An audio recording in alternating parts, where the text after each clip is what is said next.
Assalamualaikum warahmatullahi wabarakatuh. Salam damai sejahtera buat kita semua. Bertemu dengan saya Feby Mahendra Putra, Direktur Pemberitaan Tribun Network. Tribuners, Pengadilan Tinggi Jakarta beberapa waktu yang lalu mengeluarkan sebuah vonis yang mengejutkan terkait dengan para terdakwa kasus korupsi pengelolaan tata niaga komoditas timah di wilayah izin usaha pertambangan atau IUP PT Timah Tbk untuk masa 2015 sampai 2022. Pengadilan Tinggi Jakarta bahkan melipat gandakan hukuman yang sebelumnya dijatuhkan oleh Pengadilan Tipikor di Jakarta.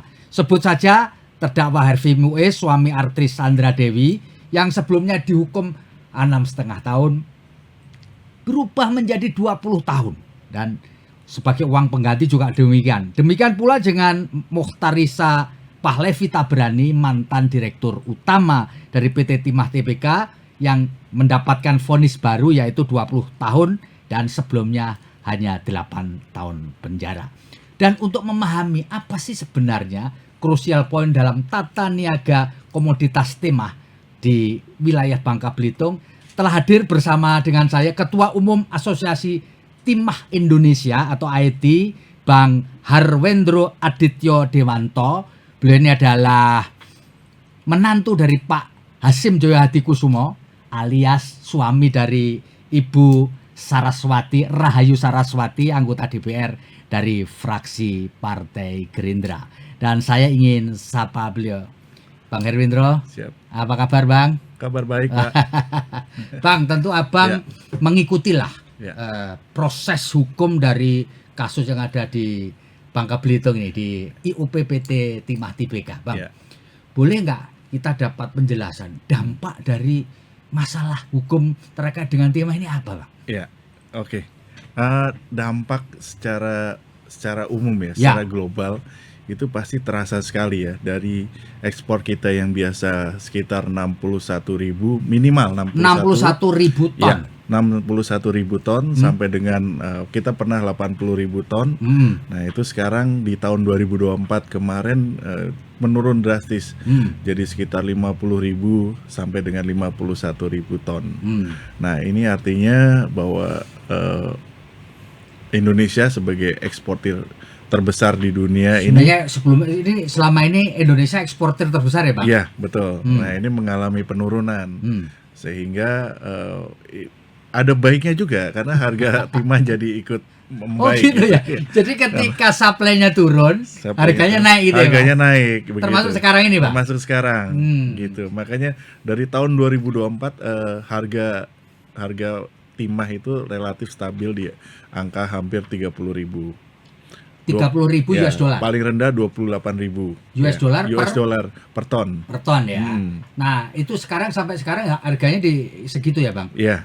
Ya. Sekarang segitu. Bang, kalau kita bisa melihat sekarang ini banyak orang yang sudah dihukum gitu. Sebenarnya kalau boleh saya tahu, Bang, menurut pengetahuan Abang, crucial point dari tata niaga timah di Bangka Belitung itu apa sih, Bang?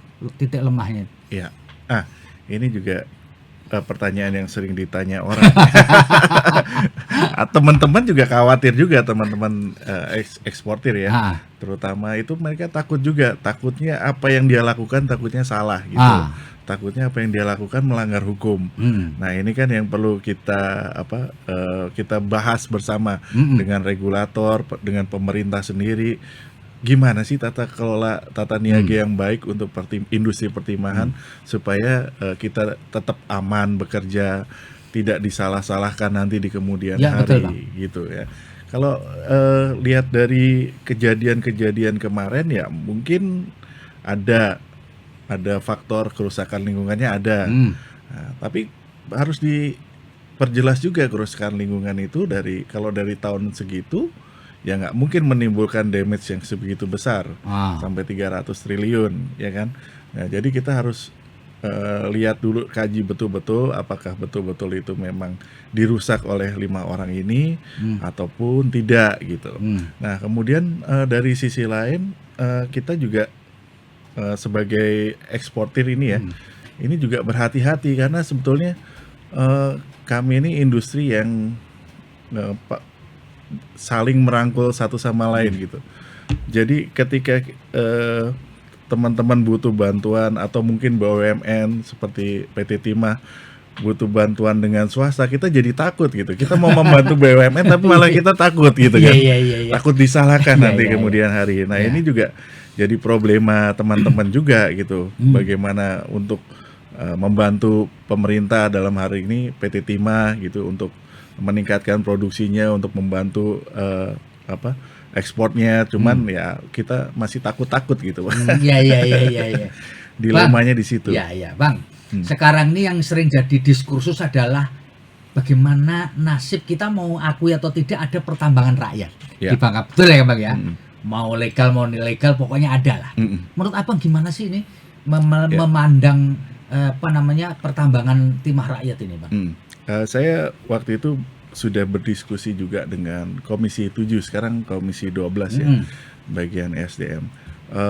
Menurut mereka, tambang rakyat itu selama itu untuk memenuhi kebutuhan makan mereka sehari-hari itu masih dibolehkan gitu ya. Nah, cuman ini harus dikaji ulang lagi nanti. Semua tergantung sama regulatornya. Nah, bagaimana caranya untuk melibatkan masyarakat di sektor pertambangan ini? Nah, mungkin salah satunya bisa yang kita bahas bersama waktu itu mengenai wilayah penambangan rakyat. Jadi masyarakat dikasih wilayah untuk menambang di situ dan dikasih izin. Nah, dengan begitu mereka bisa tadi makan sehari-hari, untuk kebutuhan mereka sehari-hari bisa bekerja di situ gitu. Kalau ini izinnya, ini harusnya dari siapa, Bang? Untuk pertambangan rakyat yang hanya untuk keperluan makan sehari-hari itu bagusnya izinnya dikeluarkan siapa ini? Ya, kalau perizinan tentunya kita dari Kementerian SDM ya. Kementerian tetap ya, jadi perizinan tetap berada di Kementerian SDM. Nah, cuman ngaturnya ini bagaimana kalau menurut bagusnya? Karena kan tentu ketika ini harus mengubah dulu aturan main kan, betul ya Bang ya? Dengan perusahaan sama pertambangan rakyat kan harus beda ini. Ini bagusnya diapain? Payung hukumnya menurut Abang gimana nih? Ya, nanti dengan adanya WPR ini tentunya ini usulan dari pemerintah daerah ya, kabupaten maupun provinsi. Mereka mengusulkan ke Kementerian SDM bahwa ini wilayah ini nantinya akan dijadikan wilayah penambangan rakyat. Nah, dengan begitu dia akan keluarkan izinnya gitu. Nah, selama mereka masih bekerja di situ ya mereka masih diperbolehkan. Kalau mereka udah keluar dari zona itu yang disebut penambang ilegal itu. Itu ya Bang ya. Itu betul. Nah, Bang, kalau boleh saya tahu, sepengetahuan Abang selama ini, apakah di dalam industri pertimahan ini di kawasan Bangka Belitung itu masih menjanjikan sesuatu nggak untuk kepentingan nasional kita, termasuk ekspor itu? Masih nggak, Bang? Ya, kalau dilihat dari sejarah pertimahan udah hampir ratusan tahun timah di Bangka Belitung itu dieksplorasi ya. Sampai sekarang bahkan industri timah itu dengan berdirinya PT Timah hampir 50 tahun industri timah. Sampai sekarang masih ada, Pak. Masih ada ya? Iya, dan masih banyak gitu. Ya, kita masih jadi eksportir andalan nomor 1 di dunia. Jadi sebenarnya di wilayah Bangka Belitung itu kandungan timahnya masih oke lah kira-kira. Masih banyak, betul. Ya, masih oke, artinya sebenarnya dengan adanya ini kita perlu mengatur karena tambang timah ini ada kaitannya sama lingkungan hidup, betul ya Pak? Iya, betul. Nah, menurut Abang sendiri, sisa-sisa ini bagusnya diapain ini? Sisa-sisa galian yang seringkali jadi sorotan, ini wilayah Bangka Belitung ini bopeng-bopeng gitu. Menurut pengetahuan Abang bagusnya gimana? Nah, ini sebetulnya kita para pemilik IUP ya, izin usaha pertambangan itu kita diwajibkan untuk mereklamasi lahan kita yang bekas tambang. Nah, itu sudah menjadi kewajiban lah. Nah, di tempat kita sendiri dari hampir 200 hektar. Jadi IUP-nya di tempatnya Abang 200 hektar. Ya, udah hampir 15% kita udah tutup. 15% dari 200 hektar. Ya, udah kita reklamasi, bahkan kita tanam juga pohon-pohon di situ. Nah, kita di asosiasi juga punya kewajiban juga. Nah, dulu kan di Bangka Belitung tuh ada yang terkenal namanya Kobatin dari Malaysia waktu itu. Nah itu tambang lubang yang begitu besar ditinggalkan aja begitu sama mereka kan. Nah ini kan juga menjadi PR kita juga bersama ini, karena kita merasa kita bekerja di Bangka Belitung, tapi kita juga harus membangun Bangka Belitung itu. Bagaimana akhirnya kita sesama teman eksportir, kita sepakat bahwa kita akan membantu untuk mereklamasi lahan-lahan yang sudah ditinggal oleh pemilik itu. Kita mau tutup tambang itu dan kita mau pergunakan lahan itu untuk macam-macam. Mungkin nanti untuk membantu pemerintah pusat di program ketahanan pangan. Ya, kita bisa bikin greenhouse di atasnya, Pak. Oh gitu ya. Kemudian kita bisa memajukan sektor lain, sektor pariwisata, supaya kita nggak terlalu bergantung pada sektor pertambangan. Nah, kita bisa bikin pusat hiburan di situ, atau mungkin kita bisa bikin lapangan golf di situ. Nah, atau mungkin jadi pusat kebudayaan masyarakat nantinya, atau kita bisa bantu juga pemerintah lagi kencang soal perumahan rakyat, kita bisa bantu juga bikin perumahan di situ. Gitu ya, Bang. Ya. Bang, menurut pengalamannya tadi kan di antara 200 hektar tadi kan sudah ada yang direklamasi. Ya. Mahal nggak sih, Bang? Enggak. Atau memerlukan teknologi yang rumit nggak untuk enggak reklamasi? Begitu mahal sebetulnya. Ya. Di perusahaan kita kemarin tutup sekitar 400 hektar lahan itu cuman butuh dana sekitar 4 miliar ya. Oh gitu ya, Bang? Ya. Jadi nggak mahal-mahal amat sebenarnya. Nggak mahal-mahal amat. Jadi itu tekniknya bagaimana, Bang, untuk melakukan reklamasi di antara? Kalau di tambang kita kan jelas di situ di mana tempat yang kita buka, kemudian kita nggak hilangkan itu, kita tutup kembali. Oh, jadi dari tempat kita gali, ditutupkan pada tempat yang sudah berlubang gitu ya? Betul. Nah, dan itu tidak memerlukan biaya yang orang sering membayangin kan, nutup begini ini biayanya gede banget gitu. Iya. Dari pengalaman Abang di sana enggak juga ya? Enggak juga. Dan itu selanjutnya itu mau dimanfaatin apa, Bang? Kalau menurut pengalaman dan rencana ke depan setelah IUP-nya ini sebagian IUP-nya direklamasi mau diapain? Iya. Nanti kita tergantung pemerintah kita kerjasama dengan Pemprov juga. Oh gitu. Nah nanti penggunaannya itu kalau untuk ditanam lagi untuk pepohonan kayaknya masih agak kurang subur ya, karena nggak bisa ya, lahan bekas tambang dan itu mineral ya. Mungkin kita bisa bikin greenhouse. Oh greenhouse ya, jadi yang tidak tergantung di atap ya, di atas ya. Ya di atasnya. Greenhouse ya. Greenhouse kita bisa juga nanti sentra UMKM misalnya, kita mau bikin peternakan ayam di situ. Nah kita mau bikin pusat pariwisata di situ, kita bikin perumahan buat masyarakat di situ, atau bisa yang lain-lain. Dan gitu. Kalau menurut pengetahuan Abang, sebenarnya lubang-lubang itu ditinggalkan bertahun-tahun tuh apa sih penyebabnya, Bang? Kan tadi ternyata di perusahaan Abang sendiri kan nggak masalah kan gitu, ya kan? Biayanya juga tidak gede, tapi ada praktek. Menurut Abang apa yang terjadi? Ya. Ini sebagai contoh aja, mungkin ya. Ini di 5 smelter ini ya karena kena masalah hukum, jadi IUP-nya ditinggal gitu kan, jadi ada lubangnya. Ya. Atau mungkin yang kemarin saya nggak tahu, mungkin orang-orang Bangka lebih tahu kemarin kenapa Kobatin itu pergi begitu saja dari Bangka Belitung. Nah itu juga mungkin harus dicari tahu. Nah karena mungkin dia sudah tidak lagi berbisnis di sana, kena masalah hukum, nah sudah jadi ya itu tangga pula ya, nggak diopeni lagi jadinya kan IUP-nya gitu. Iya. Mungkin itu yang terjadi, Pak. Iya. Bang, kalau boleh saya tahu sepanjang pengalaman Abang, ya kan, mengelola smelter, mengelola IUP itu di Bangka Belitung tuh, masalah yang terjadi itu apa, Bang? Kendalanya atau hal yang perlu kita perbaiki ke depan tuh apanya? Apakah mental aparatnya atau masyarakatnya atau gimana tuh? Ini kalau bicara soal Bangka Belitung lebih baik kita bicara mengenai tata kelola aja. Tata kelola niaga atau tata kelola pertimahan yang ada di Bangka Belitung, supaya semua pihak itu merasa nyaman bekerja di situ. Karena sejak kejadian 300 triliun ini tentunya mental kita gitu sebagai pengusaha maupun masyarakat di sana juga jatuh gitu. Down. Down gitu. Jadi isu nasional lagi. Iya, iya. Nah, lebih baik tata kelola ini segera dibuat oleh pemerintah pusat maupun dari anggota DPR RI kita.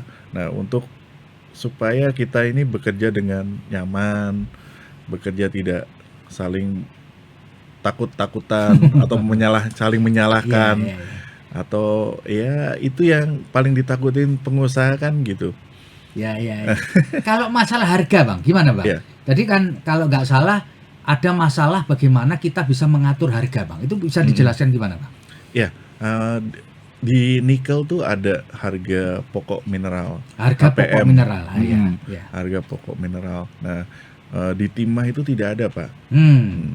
Jadi sekiranya nanti kita mau melibatkan masyarakat atau kita mau beli dari tambang teman gitu kan harus ada harga pokok Standar mineral, harganya, standar ya. harganya. Nah di timah ini masih belum ada harga pokok bahan baku ini masih belum ada. Nah sekarang prakteknya gimana, Bang, itu, Bang?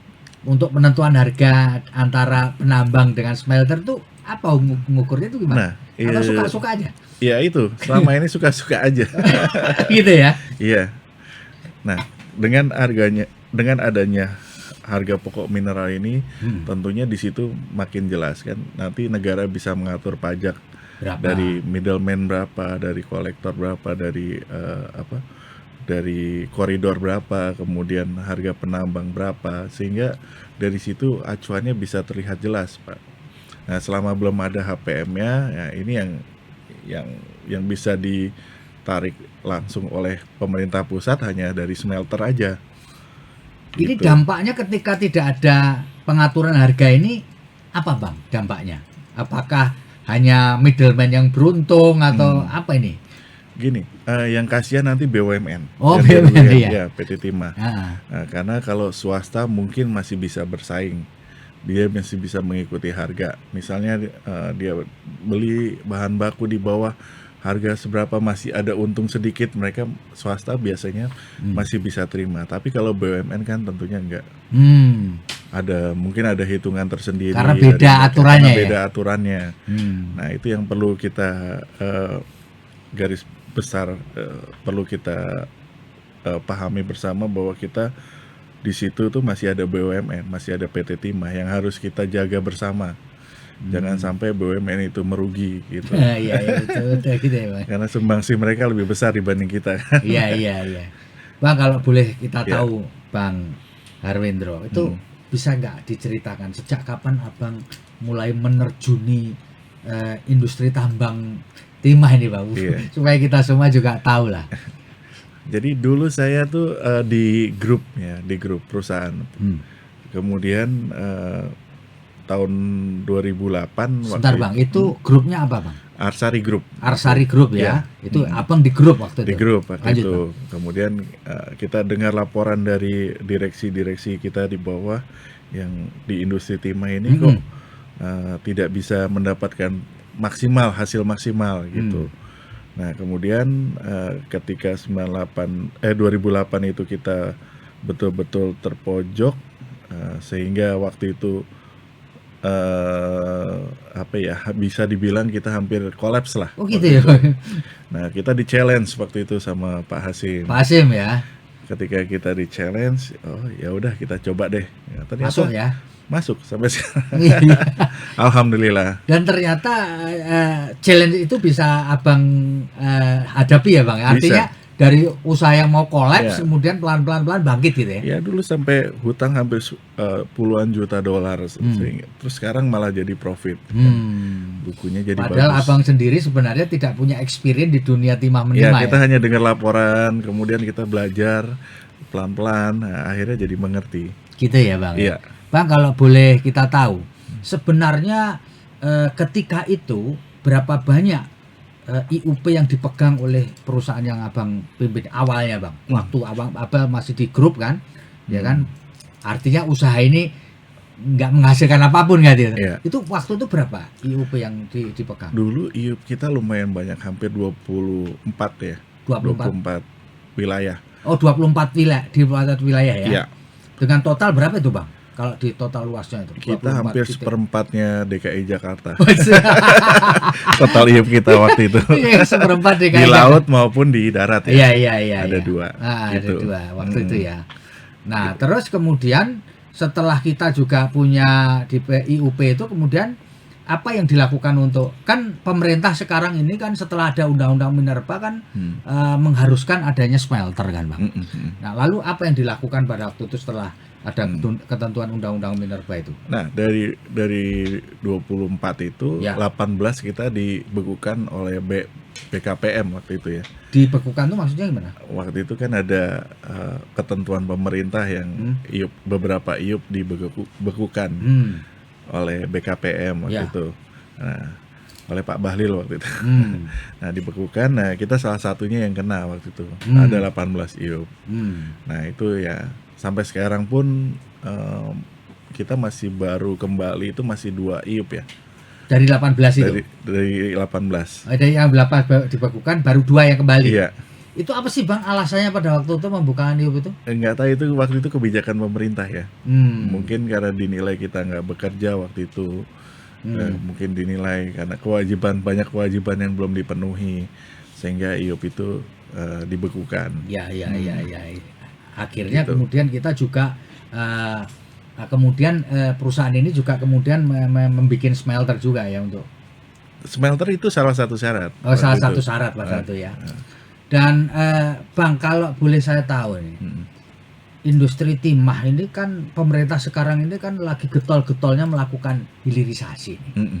Kalau menurut Abang tuh hilirisasi yang tepat untuk saat ini apa Bang di industri timah? Nah, kalau saat ini kita hilirisasi sudah dari turunannya dari timah ingot menjadi timah solder, timah plate, sama timah chemical. Ada 3 itu yang mungkin bisa kita lakukan. Nah, pada tahap sekarang ini pada saat ini ya, nanti tahap berikutnya itu tergantung nanti dari pemerintah, apakah kita didorong terus sampai betul-betul hilir, sampai kita bisa bikin mobil listrik, sampai kita bikin solar panel sendiri, atau kita bikin teknologi AI sendiri. Nah, itu tergantung pemerintah. Nah, saat ini kita sebagai pelaku industri timah sekarang kita didorong ke tier yang kedua. Tier yang kedua ya. Dan di tier yang kedua ini selama sejauh ini progresnya gimana Bang untuk perusahaan yang akan kalau di perusahaan saya, insya Allah nanti bulan Juni kita udah dibuka perusahaannya. Di mana itu Bang? Di Batam. Oh, malah justru di Batam ya? Ya. Itu perusahaan untuk menghasilkan apa itu Bang? Itu tin solder. Oh, tin solder. Ya. Nah, kalau dari hilirisasi sendiri PT Timah sudah mulai lebih dulu. Di Cilegon ya ada tin chemical, ada juga tin solder juga ada. Terus ada lagi satu teman kita juga di eksportir juga bikin juga di Batam. Itu juga tin chemical pabrik dan juga tin solder. Tin soldernya sudah jadi, tin chemicalnya sedang proses pembangunan. Bang, itu kok lebih suka orang menempatkan industri hilirnya di Batam, kenapa nggak di Bangka aja Bang? Nah, ini juga pertanyaan menarik, karena banyak orang yang nanya ini. Jadi gini, kita bukan tidak mau di Bangka ya, kita sudah setahun nyari-nyari di Bangka. Nyari-nyari di Bangka, kemudian kita waktu itu masih PJ Gubernur Pak Ridwan Djamaluddin. Ridwan Djamaluddin. Sampai saya hampir tiap bulan update ke beliau, Pak gimana Pak, kita masih belum ada lahan nih gitu. Nanti saya carikan Mas Ari. Nah, karena industri ini kan baru dan kita butuh cepat gitu. Iya. Tentunya kalau tidak ada karpet merah itu agak sulit Pak. Karena kita apply teknologi dari luar 100%. Kemudian juga investasi kita juga nggak dijamin 100% dari bank dalam negeri ya. Jadi kita mungkin cari pendanaan dari luar. Nah, karena butuh percepatan itu, kita butuh kawasan. Butuh kawasan industri yang memadai, yang pas. Kebetulan gitu. Di Bangka Belitung belum ada. Tidak ada. Kita cari di Bangka nggak ada. adanya ada di Batam justru ya. Yang ready di Batam. Ya. Oh itu cuma alasannya ya, itu ya. Selain itu di Batam juga langsung diserap dengan sekitar. Jadi hasil produksi kita langsung diserap sama betul sekitar. Industri lain ya. Industri yang lain di situ. Ya. Di sebelah pabrik kita ada Apple. Jadi lebih ini ya, lebih efektif gitu ya. Lebih efektif. Oke. Dari segi perencanaan juga lebih efektif ya, lebih pas. Ya. Gitu. Nah, Bang. Kalau sekarang Abang memperkirakan kita tir berikutnya tuh kira-kira kapan, Bang? Untuk Indonesia ini, hilirisasi ini loh. Menurut perkiraan Abang ini. Ya. Saya masih belum bisa kasih jawaban karena itu tergantung dari pemerintah sendiri. Kesiapan ya. Tapi kita nggak tahu dengan bergulirnya Danantara ini ya, kita nggak tahu. Mudah-mudahan bisa sampai tir 3, tir 4. Ya karena ini kayak holding kan gitu ya Danantara ini ya. Betul. Ya seperti Khazanah, seperti Temasek gitu ya. Iya. Gitu ya. Kalau ini bisa dimanfaatkan dengan baik ya tentunya negara bisa dapat ini potensi yang lebih besar di sini. Ya, gitu. ya, Bang. Kalau boleh saya tahu ya, kebetulan Abang ini kan dari inner circle yang kebetulan mendapatkan amanah dari rakyat untuk menjadi pemerintah lah. Partai Gerindra, Pak Prabowo Subianto, Pak Hasyim Joyo-Hadikusuma gitu ya. Ini buat usaha Abang sendiri dan Abang sendiri ini enak nggak sih, Bang? Justru enak atau nggak enak justru? Gimana, Bang, kalau boleh saya tahu? Ya, karena latar belakang ini tentunya ini kita jadi sorotan. Semuanya hampir menyorot ke kita. Nah, karena itu kita dari awal ketika kita masuk industri ini, kita harus persiapkan ini dengan sebaik-baiknya. Artinya jangan sampai ada aturan yang dilanggar, jangan sampai ada pajak yang dilanggar. 100% kita harus comply gitu dengan aturan yang ada pemerintah. Kita jangan sampai menyalahi aturan, melanggar aturan, itu sangat tidak baik. Nah, terus itu yang selalu kita dorong informasikan ke teman-teman yang bekerja di lapangan. Nah, ini kita karena membawa nama besar ini yang kita harus hati-hati. Bisa jadi ini bisa jadi bumerang, bisa jadi ini bisa jadi kita makin terkenal atau mungkin bisa semakin sukses, ya itu semua kita pertimbangkan semua, Pak. Segala aspek. Ya segala aspek ya, supaya nggak jadi bumerang atau backfire. Backfire, betul. Bang, kalau boleh saya tahu so far bagaimana komunikasi Abang dengan Pak Presiden Prabowo Subianto? Kebetulan Abang sendiri kan fungsionaris Partai Gerindra, Bang. Bisa cerita sedikit, Bang? Setelah Pak Prabowo jadi presiden ini komunikasinya jadi lebih sulit atau karena menjadi orang nomor 1 di Indonesia itu gimana, Bang? Iya, karena selama ini kan dia banyak kesibukannya. Pak Prabowo banyak kesibukan, apalagi sekarang setelah jadi presiden tentunya banyak agenda-agenda beliau yang jadi ya beberapa kali ada acara keluarga ya kita ya say hi begitu, kemudian jarang kita bicara tentang hal-hal yang yang mengenai, lebih banyak bercandanya. Justru lebih banyak bercanda. Kayak ini antar keluarga gitu ya. Antar keluarga begitu, betul. Jadi lebih ngomong ke hal-hal kekeluargaan gitu ya, Bang. Iya. Bang, kali pertanyaan pamungkas buat Abang ini terakhir buat kita semua. Kalau kita melihat pemerintah Prabowo Subianto ini kan sudah di atas 100 hari lah gitu ya. Dari pengetahuan dan keyakinan Abang, apakah nanti juga Pak Prabowo Subianto juga punya concern untuk tadi concern untuk memperbaiki aturan main atau rule of the game atau tata kelola di bidang pertiman supaya kita dapat mengambil manfaat yang besar dari situ, Bang. Ya, tentunya nanti ke depan kita akan dorong Pak Presiden untuk mungkin untuk lebih melihat ke arah Bangka Belitung ya, karena kita punya potensi yang cukup besar di dunia pertambangan maupun dunia turunan ya. Contoh ada tanah jarang di situ dan lain-lain. Nah, ini industri yang ke depan mungkin sangat dilirik oleh banyak negara. Nah, karena sangat krusialnya itu, maka ke depan mungkin kita juga mau membahas mengenai pertimbangan ke depan ini, tata kelola pertimbangan yang baik ini, supaya kejadian-kejadian yang telah berlalu tidak terulang lagi di kemudian hari. Nah, ini juga penting karena kita butuh kejelasan tentang regulasi, tata kelola yang baik, sehingga masyarakat Bangka Belitung bisa tenang, pengusaha bisa tenang, pemerintah juga tenang, gitu. Ya. Jadi ini ya Bang, kalau boleh saya tahu ini, betul ya, memang kandungan timahnya itu yang gede itu bukan hanya di darat tapi di laut juga. Di laut juga. Gitu ya. Justru sekarang cadangan terbesar ada di laut. Laut ya.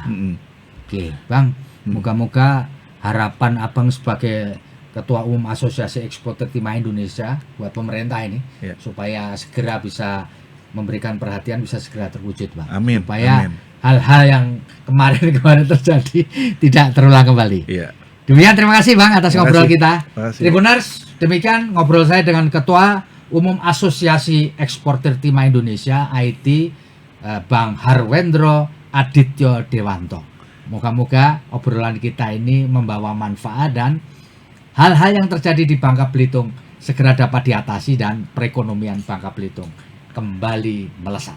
Amin. Saya Febi Mahendra Putra pamit undur diri. Assalamualaikum warahmatullahi wabarakatuh. Salam damai sejahtera buat kita semua dan jangan lupa jaga kesehatan, tetaplah bahagia.